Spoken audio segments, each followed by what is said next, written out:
I still taste sweet.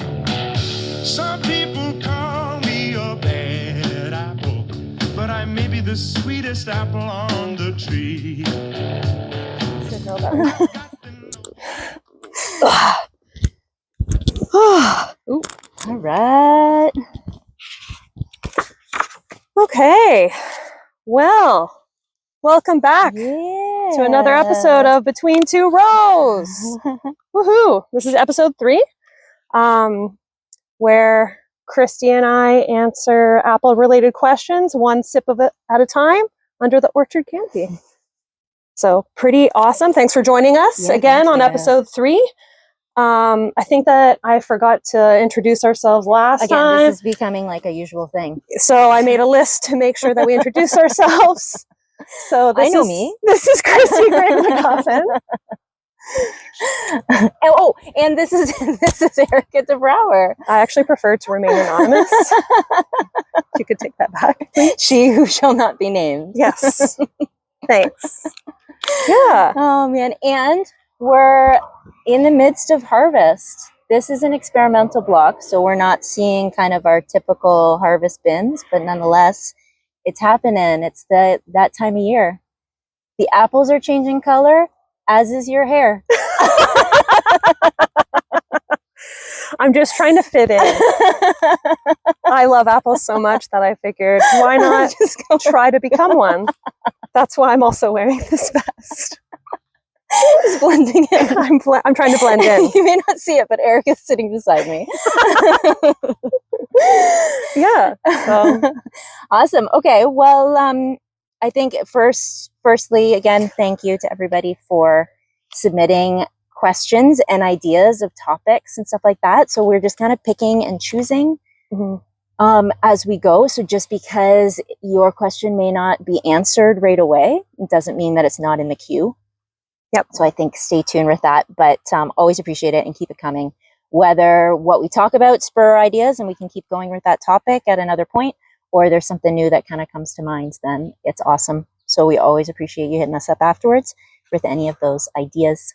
Yeah, and feel free if you listen to the episodes and you have further questions to reach out. Yeah, we're more than willing to help answer any questions. So yeah, keep them coming. Yeah. Okay, but the good stuff. Let's drink. So our featured cider that we're going to have today is from Lockmore Cider Company. They're an award-winning cidery that's based out of Prince Edward County. Some of their awards include the Ontario Cider Competition, which we just want to kind of take a moment and plug. That we've now got registrations open for both the sweet cider and craft cider, which by the time this comes out, the registrations should be open. Yeah. That's put on through the Ontario Fruit and Vegetable Convention and sponsored by the Ontario Craft Cider Association, as well as the Ontario Apple Growers. So we'll put a link, I think, for the registrations for both of those in the kind of the comments of this episode. So if anybody's interested, any cider makers out there or anyone who's interested in entering into that competition, then register. Yeah. And one thing that Chrissy and I have changed is, I guess before I started, it used to be housed at the sweet cider competition used to be housed at the OFVC convention, like during the time of the conference. So we've actually brought that back. Yeah. And we hope we get some more registrants from a sweet cider standpoint, but also hard cider standpoint. We have not reached our cap on either of those in the past couple of years. So we hope that you join us. We would love to taste your ciders. Absolutely. And then you get bragging rights. Winner gets bragging rights for best Ontario cider. So worth it. But Lockmore Cider Company, though, is a fantastic cidery. Check it out. Again, Prince Edward County. This one that we're drinking today is called Untamed, and it's their dry English cider. So, enjoy. One more? These are I'm trying. You always comment that I pour too much, so I'm all careful with it. If I want more, I can always pour. Good morning. Cheers. Cheers, everybody.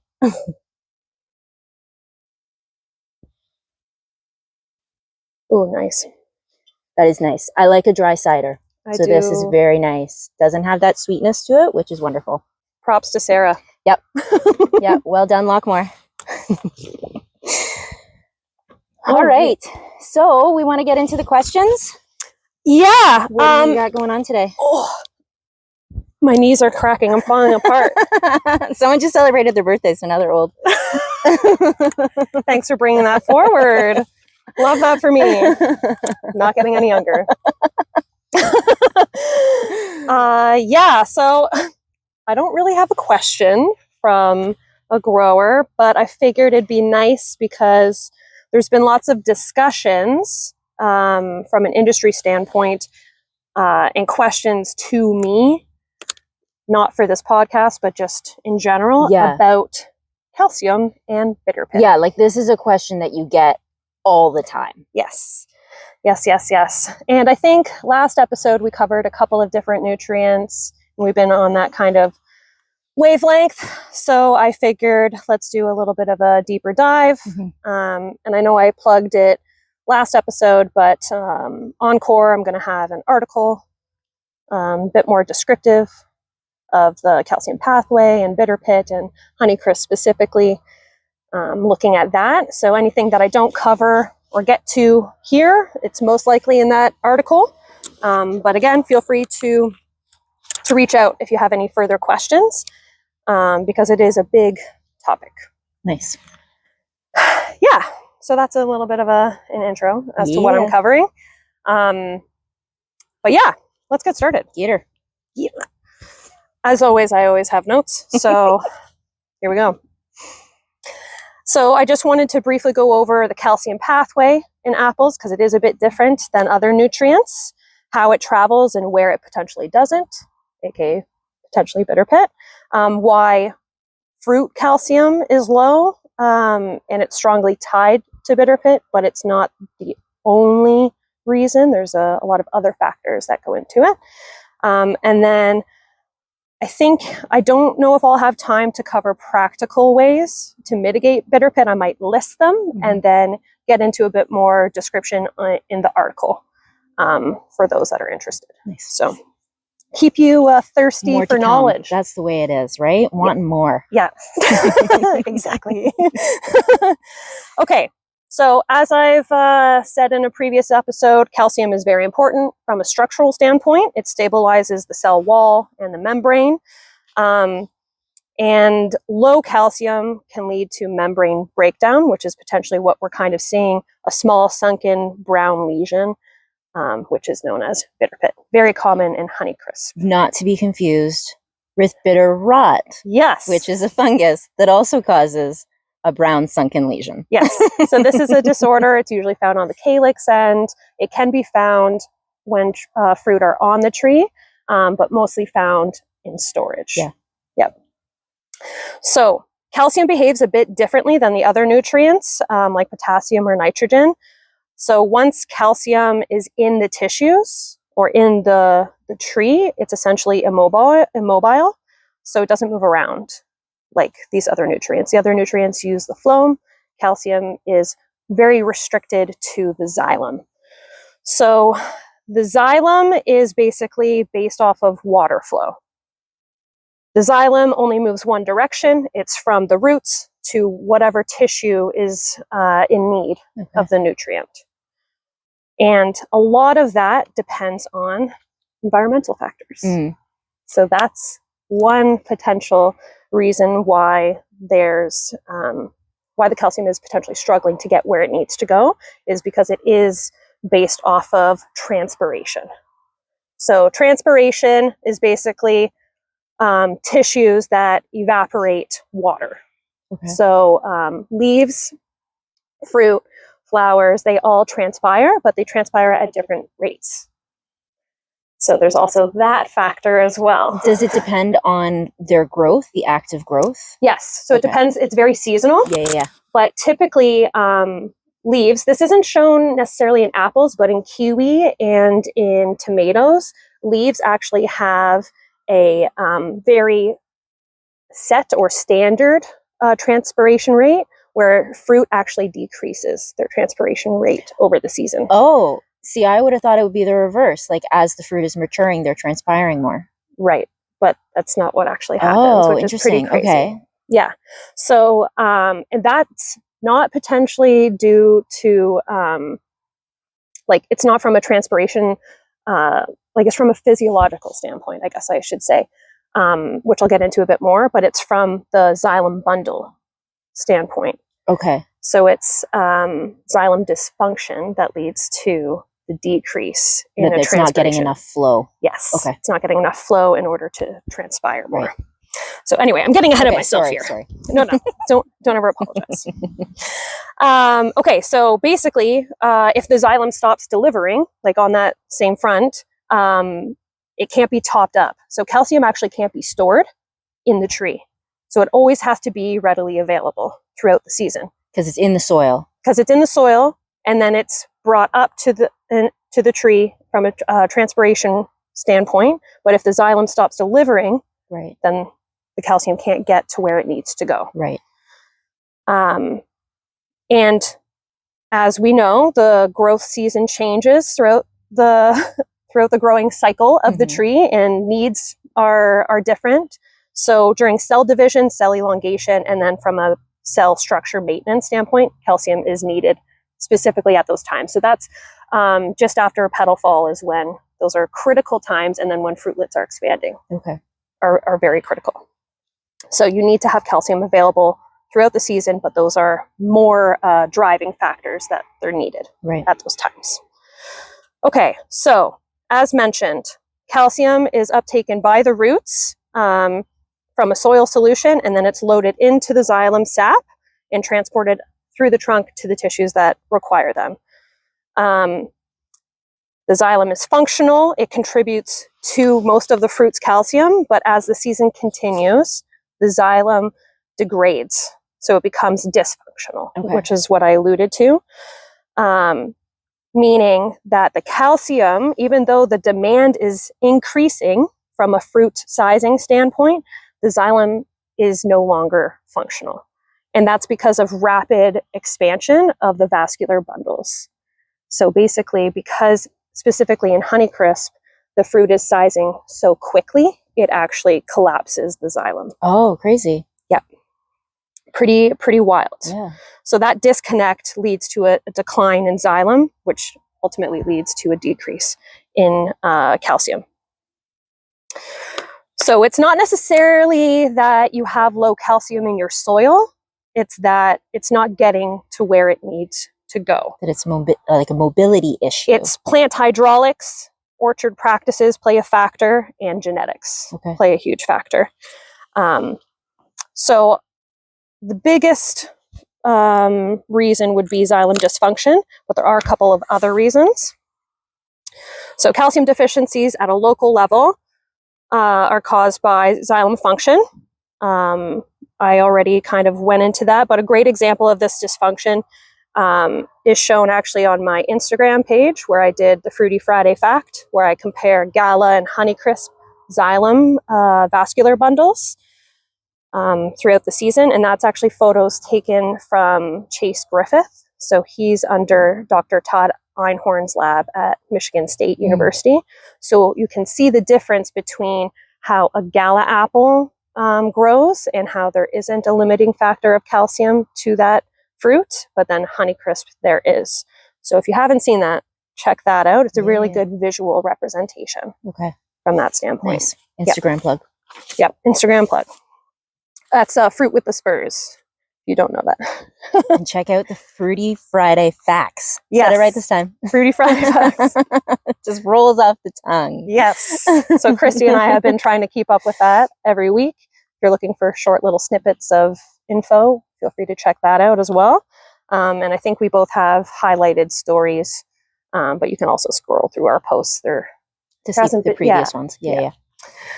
Okay, so the second one is vegetative vigor and crop competition. So that also is a factor from a calcium standpoint. So vigorous shoots transpire and compete for calcium and water from a fruit standpoint. So if you have very vigorous shoot growth, you're competing, those are competing with the fruit. at a certain standpoint, right? So shoots are more demanding. The fruit can be starved from a calcium standpoint, which potentially plays into your topic, which Yeah. we'll get into that in a bit. As already mentioned, tomatoes and kiwi fruit throughout the season, they have leaves have shown to have a higher transpiration rate than fruit. And then, Sorry, can I? yes, yep. So up until terminal set, Mhm. then the leaves are probably robbing a lot of that, right? Yes. Terminal set hits, and then it can Then it start slows down. diverting to the fruit.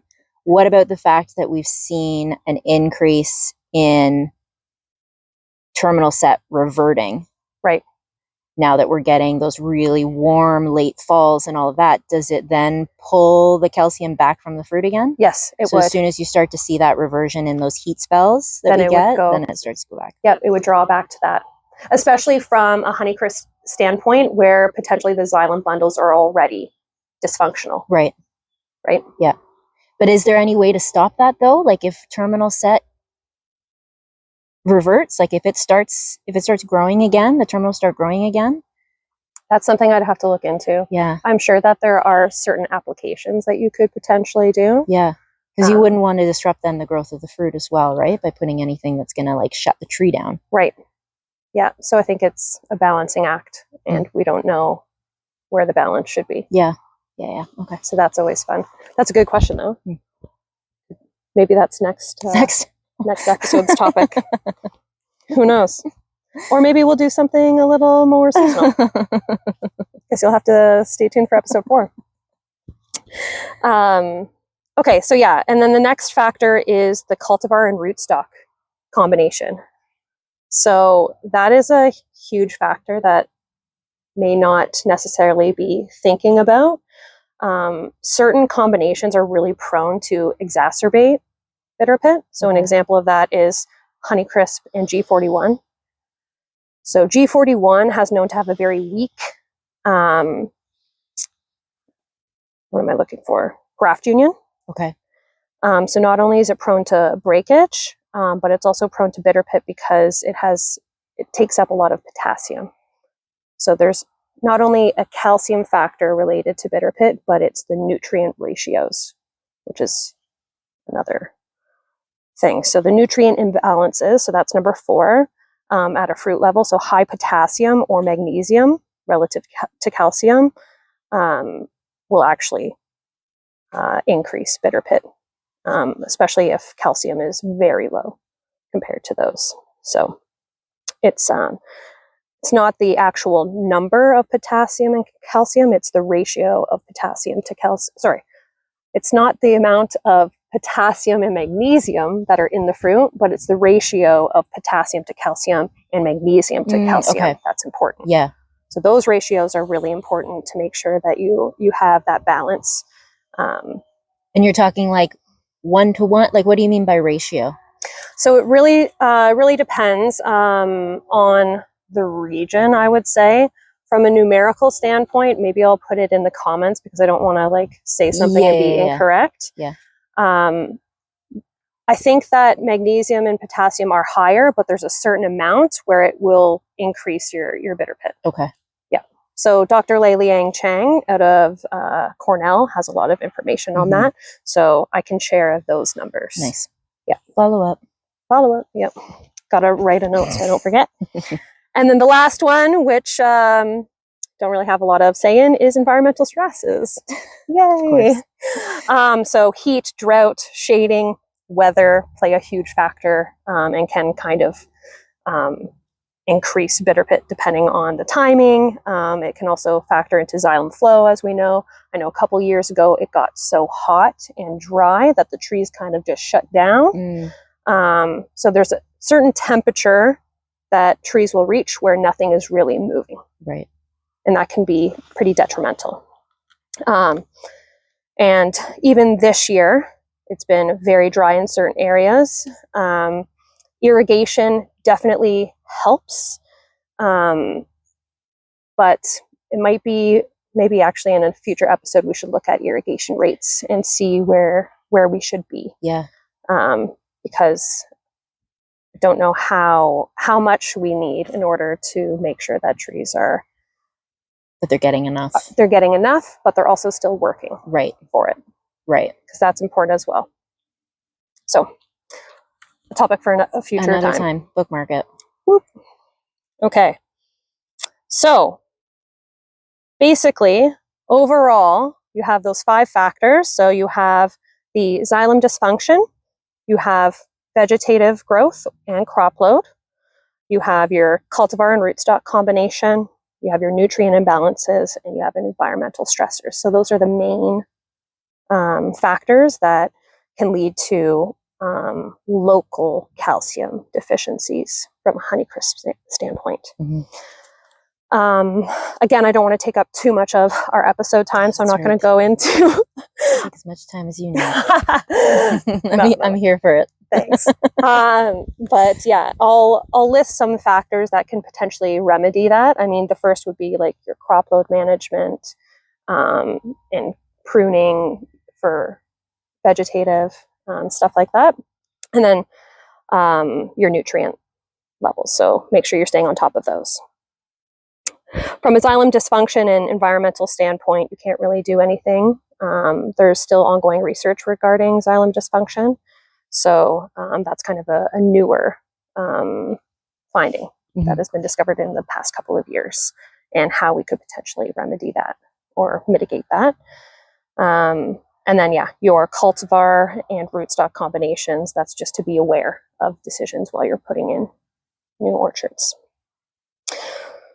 Okay, so for a final note, there's no silver bullet Of course. regarding Only bitter would be that pit. easy. I know it's a multifunctional kind of issue.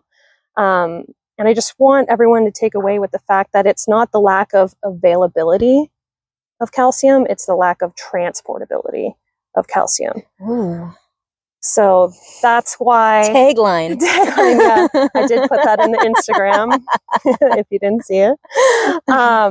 But yeah, that's why foliar applications of calcium can help. It's just we don't know the timing because the environmental stressors are so different, and we don't necessarily know when xylem dysfunction is occurring because it's been Right. changing throughout each season. So Todd Einhorn is working heavily on that. So other than that, I don't think I have much to say. And I would just say, just keep up to date on your nutrient applications and your nutrient ratios in order to help mitigate. So, okay, so if you don't necessarily know when that stuff is happening, Mhm. then, I mean, do you kind of err on the side of caution, like what a lot of growers do, not for that, not because they're not sure when it's happening, but just because the idea, I think, up until a lot of this new work has come out, Mhm. has been that you need to do weekly calcium applications, like from the get-go, and it goes all season long. Ooh, I guess I missed a pretty big point here, so thank you. A lot of calcium uptake is at that initial timing. So it's like petal fall to like your fruitlet expanding. Okay. So it's when it's very needed. I would even potentially do like bloom. Like that's a very important time for when calcium is actually being drawn up. So if you don't know when these things are happening, it's more of like a regular sort of application. I'm not going to say that foliar applications don't help. It's kind of potentially resolving an issue for right now, and you don't know how much is being uptaken and how much it's going to affect the fruit, because you don't know where the xylem dysfunction is and when that necessarily is occurring. Yeah. So it's kind of like you have to look at it from an economic standpoint, I would say, is how much you want to apply at what time throughout the season, Right. and if it's going to benefit you Right. from that standpoint. But like putting on a calcium right now. Yeah, some people do it Yeah. and they swear by it, but Yeah. there's a couple of researchers that say foliar calcium application is uptaken less than 1% in the fruit, Really? Okay. depending on the type of calcium that you're applying. So that's also a huge factor. Of course, right? So there's not one answer. Yeah. So I apologize that I don't have. No, it's all good. That's the way of everything, right? Yeah. Is that it varies. Yep. Given all the factors. Yep. Yeah. So I'm not going to say not to, Mm-hmm. but I will say look at it from an economic standpoint. And if you have a reoccurring issue with bitter pit in your orchard, maybe there's something else going on. Right. Yeah. Yeah. I like it. So yeah, hopefully that answers some questions. Hopefully my knees don't get burnt because I can feel it heating up over here. I mean, it's not like last time. Oh yes. We'll take this temperature in the sun. I mean, I do have a wool vest on, but I don't think I'm nearly as sweaty as last time. So we'll take it. Oh man. Okay, well thanks for that. Yeah, thanks for the questions. Yeah. I appreciate it. And yeah, maybe part 2. Yeah. Part 2 needed to get it more into that. Yeah, definitely, especially from the questions that you've raised. You also factor in to my part 2. Okay. I'll submit some questions. Perfect. Hey, you don't need to be a grower to submit questions. Anyone can submit questions. Right? Absolutely. Okay, so so then from my side of things, it kind of goes in with the growth and the importance of managing growth. So I'm gonna make it kind of hot. Let's do it. It's got hot in her. Talk about fire blight. So, but in particular, the timing of management. And I don't want it to just be like management is over bloom. I think it's important to understand how the fire blight pathogen behaves, both on the surface of trees as well as within, because then you can really focus on getting the maximum out of your control products. So it's about fire blight timing, but thinking about how the actual biology of the pathogen works. I'm hearing tractors coming closer. Yeah, our neighbors are hard at work. So first and foremost, fire blight, Erwinia amblivora. You know that I hate pronouncing scientific names, but if I know how to say it, it means that it's a big problem, and we talk about it a lot. So that's top of growers' tongues on a regular basis.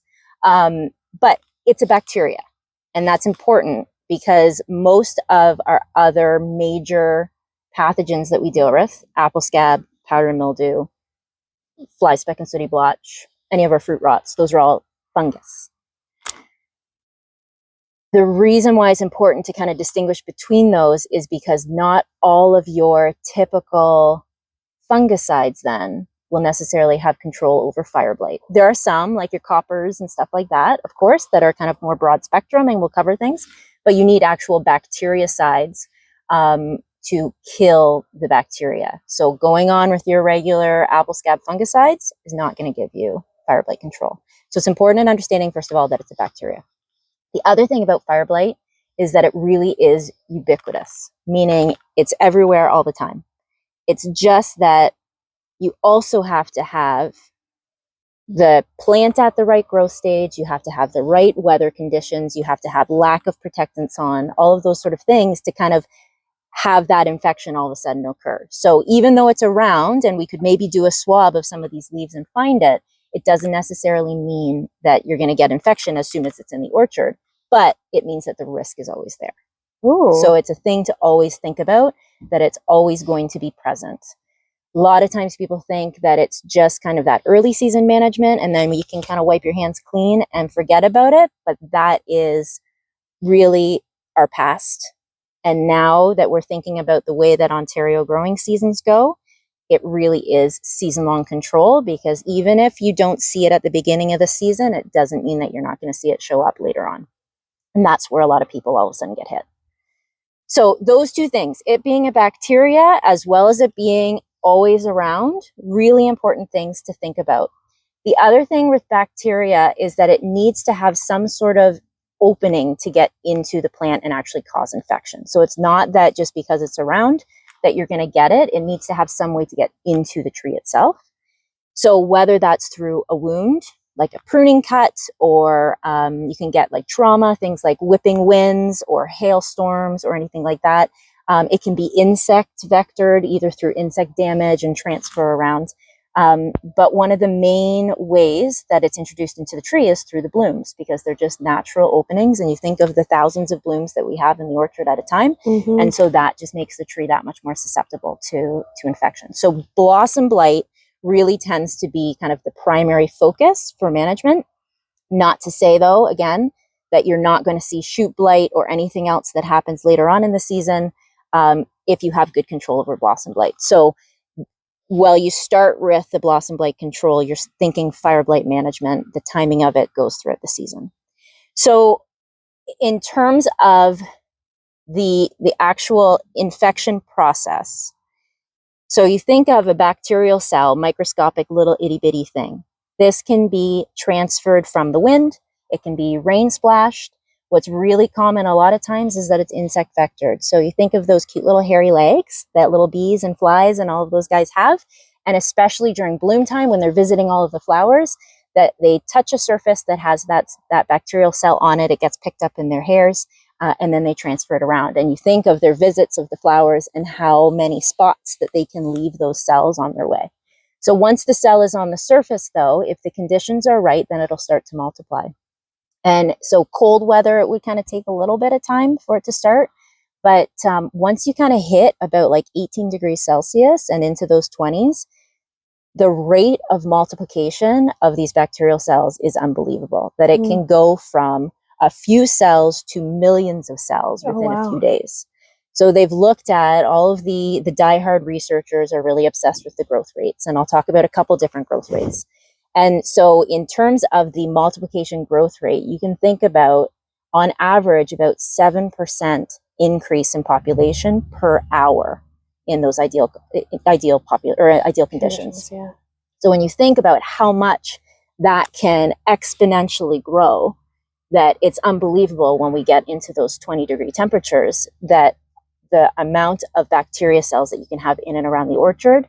And over bloom, if that means that those are covering the blossom surface, again, you have a bee or a fly or something like that land, and they'll collect up those cells. All it takes is a few hundred cells to cause infection because of that multiplication. You think of how many thousands of cells that they could pick up on their body and move it through the orchard. So it can really spread, I'm going to use a pun, like wildfire throughout an orchard. Oh yeah, and this is the second reference to wildfires. It can spread. I need to get a better reference. But it can spread really easily. And with those right conditions, then the multiplication just is unbelievable.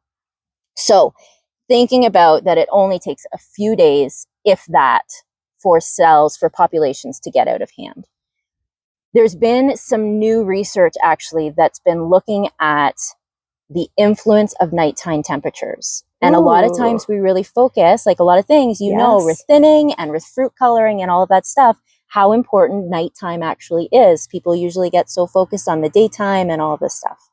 So yeah, so they've been looking at, this is out of the Sundin Labs at Michigan State, they've been looking at what happens overnight with some of these cells. And what they're actually finding is that the risk, the amount of multiplication can actually skyrocket if you get those really nice warm temperatures. So if we've got, 25 to 28 degrees and the sun sets and then you get the dewy nights, right, which is really common, then that moisture is going to help them increase their multiplication. And so they're actually seeing populations double within 45 minutes. Holy cow. So the amount that it can grow overnight is unbelievable.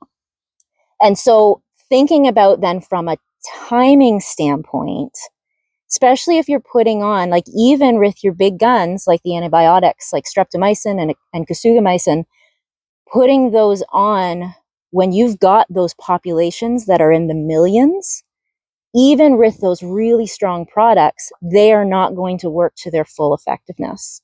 So the timing of that then needs to be ahead when you've got just the early stages, when the populations are still really low and they're just starting to build. That's kind of the time. So if you're thinking about the conditions, you're hitting up those 18 degrees, you know that the nights are going to be warmer, you know that there's the potential of the dew. So maybe you think about your applications are going on, 12, 24 hours in anticipation to this, that you wouldn't necessarily put it on right after you've had a night where you've got all of these crazy multiplications. You're instead trying to get it on ahead of an event from happening. And that's the thing with the cells covering that surface, that yes, they need to get washed into the plant. There has to be some sort of moisture that takes those cells into the plant, whether it's through the bloom, whether it's through a wound in the tree, anything like that.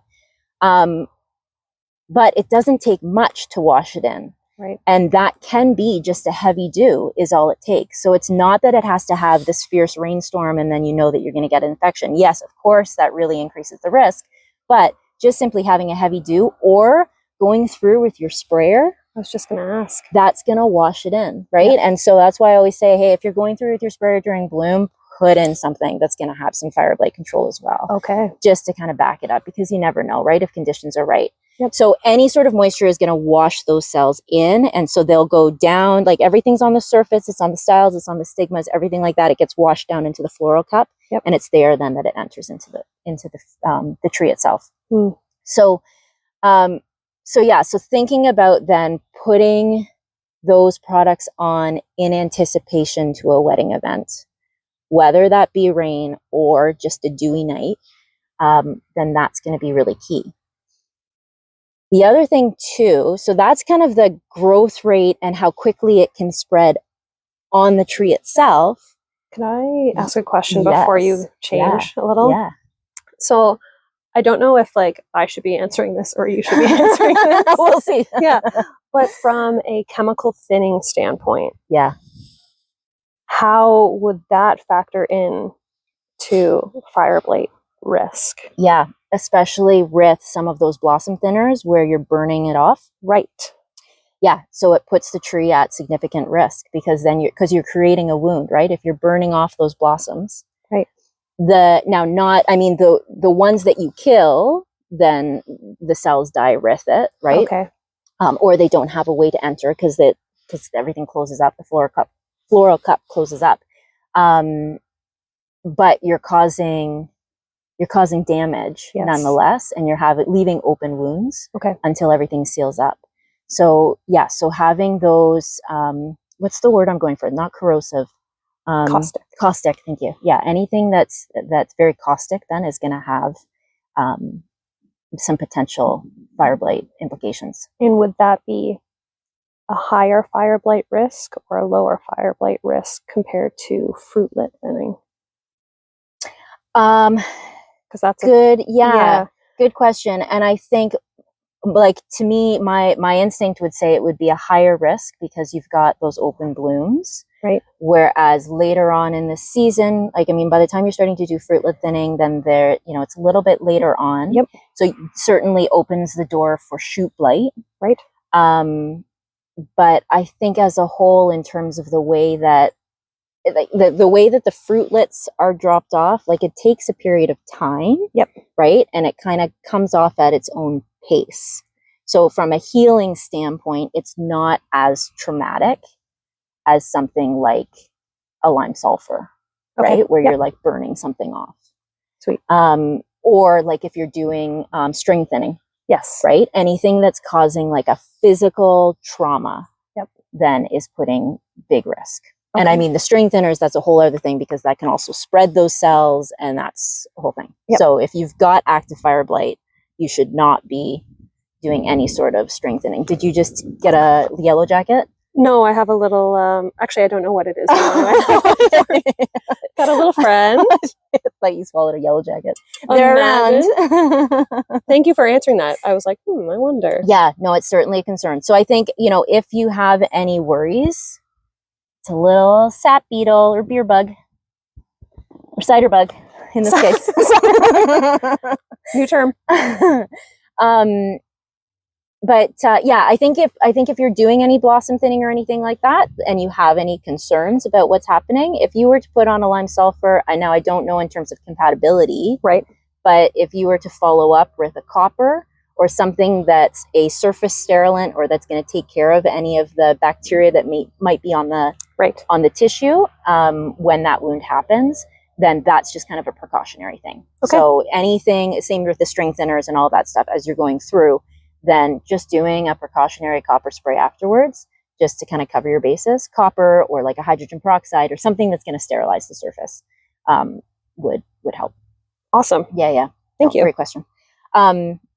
So once it gets into the tree, and let's talk about two. I mean, so I mentioned already, blossoms are kind of a main way. Think of that as like the front door to the house, right? You open the door and that bacteria can get in, no problem. But there's also the wounds that can happen, the really obvious physical wounds.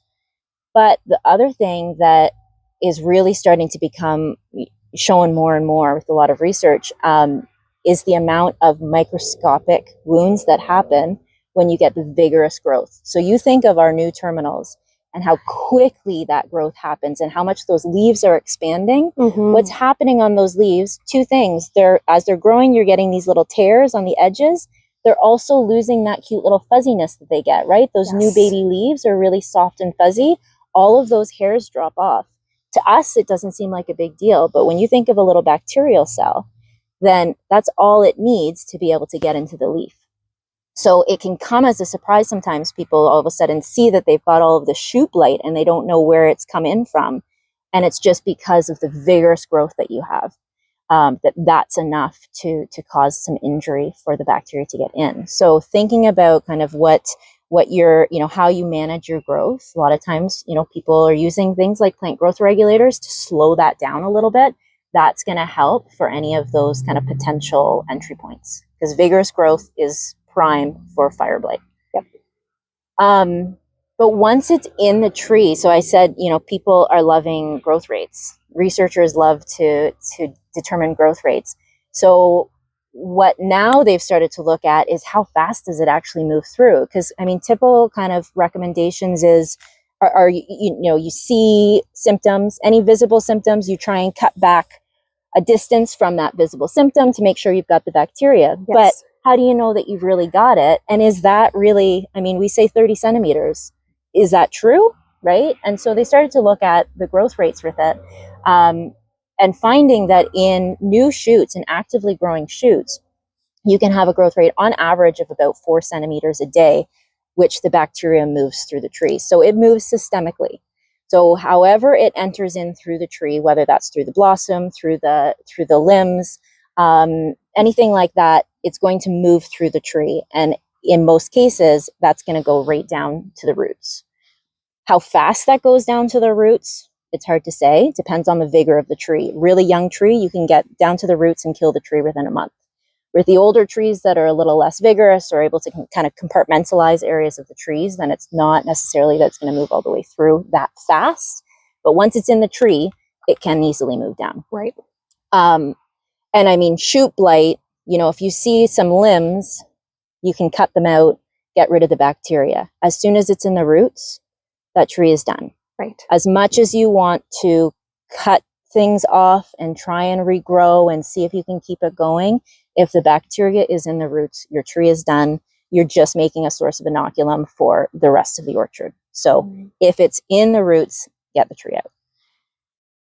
So it having that potential of moving 4 centimeters a day, upwards of, in those really, really active shoots, it can go upwards of 10 centimeters a day. Wow. So if you think about how it takes a couple days for symptoms to even show up, yeah, then if you're cutting just a little bit beyond where you're seeing those symptoms and it's moved 30 centimeters in the last 3 days, we're talking that it's way further down the tree than you were even thinking of before, right? So really considering the fact that like that early intervention, it's hard. Once you start to see symptoms by that point, where is it in the tree? But you're really thinking that you do kind of have to be a little bit more proactive. Yeah, proactive. Like that, you're taking bigger cuts. Well, and you're not trying to save the branch and the fruit that's on there by cutting close to the symptoms. So that's right? what I was going to ask is, like, given the high density systems that we have in the province, is do you have 30 centimeters to cut? Not often, right? Not So- often. And that's the scary part. And that's why you really want to try and avoid that, like what it comes down to. I mean, the moral of the story today Yeah. is that it's about prevention, Right. because things multiply so fast and they move so fast that once it's on or in the tree, you are at severe risk. Right. So putting stuff on and trying to prevent any of that stuff from happening to begin with is really the key to success. Because yes, in those high density trees, when you've only got, 1 or 2 year old wood on that tree, it's just going to go like mad, right? And how do you cut if you've got that little tiny shoot that's maybe only 15 centimeters? How are you going to cut it so that it's not that bacteria? Chances are that bacteria has already gone into the main leader. Yep. So yeah, so there's a lot to it in terms of, all of that movement. But yeah, so the key is prevention. Mm. So you're putting on an antibiotic, ideally antibiotic or biological or something like that before a wetting event happens. Mhm. When people ask, yeah, but what's the timing? That this is kind of an open-ended question, similar to, what do you do with the calcium, right? Well, it really depends on the product that you're using. It depends on the growth of the tree. It depends on, what the weather conditions are, all of these things in terms of your precise timing that you should be doing it. Again, because of those nighttime, the issues with nighttime multiplication and the risks that happen, then really putting on those antibiotics before you come into those evening temperatures, that's ideal.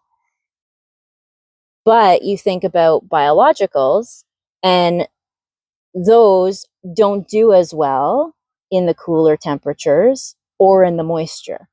So you Ooh. wouldn't necessarily want to put a biological on overnight.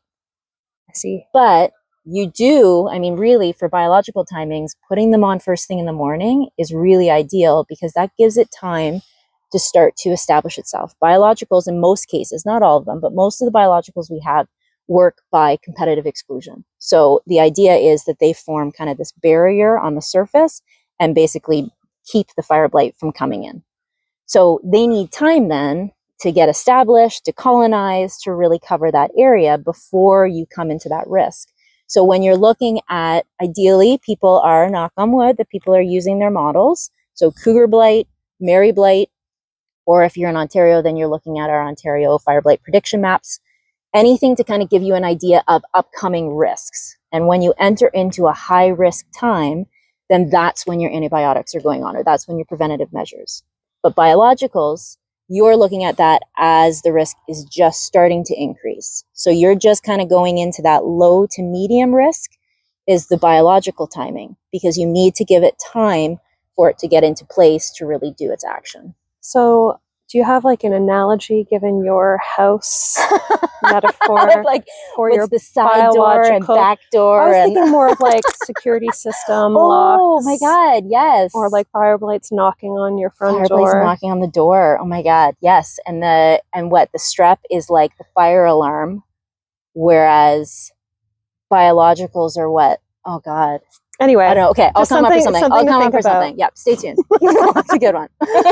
thanks. So yeah, so you really need to think about where the placement of all of that is going to go. But in all cases, it needs to be on before you get those big populations. Because again, even with the strongest products, you are not going to get their full efficacy if you're dealing with huge populations. It's just not going to work. Right. That's the way it is. Same with using streptomycin as a kickback product after infection happens. Because shit happens. And so you may miss an infection event. You go in with strep, ideally kind of 4 to 12 hours after the infection event happens. Because after that point, after 12 hours of the bacteria being in the tree, as we talked about in terms of the amount of multiplication, it's going to be, populations are going to be way too high for strep to be able to do a good enough job. So chances are you'll see some shoot infection if you delay your kickback activity of a product. Okay. You know what I mean? Yep. So yeah, so preventative is key. It's also thinking about too of extended bloom or extended Right. risk times, Yes. especially over bloom. Our products are not made to cover flowers that have not opened yet. So if you put on a streptomycin in the morning and you've got this beautiful bloom, and then you get 10 times more bloom by the end of the day, because we've had bloom periods that happen like that. Yep. That strep that you put on is not protecting Covering. you Yep. with those other blossoms. Mm-hmm. And so, and really, antibiotics, they're going to give you 2 to 3 day lifespan maximum in ideal conditions. They're going to break down in UV, they're going to get washed off, all of these things. So in terms of their effectiveness, you've only got a short couple day window that they're going to protect those blossoms that you applied them to. They're, during that 2 to 3 days, they're not going to protect against any new blossoms that open. Mm-hmm. And then after that point, they're definitely not going to have any sort of impact later on. So a lot of times I hear from growers saying, like, I put strep on a few days ago, but I don't want it, like, it's too much to have to do it again. And I get that. But when you have an extended risk period, then unfortunately for that short period of time, you have to be as aggressive as you can. So it may mean going back in every few days and reapplying the strep to make sure that you're keeping covered. And I keep saying the strep, rotating between products. Resistance management is key.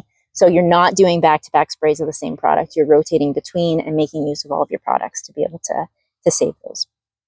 But yeah, so that's the biggest thing that I wanted to push today in terms of the timing, is understanding how fast things multiply and how fast things move through the tree. So trying to be as, early as you can with that is important.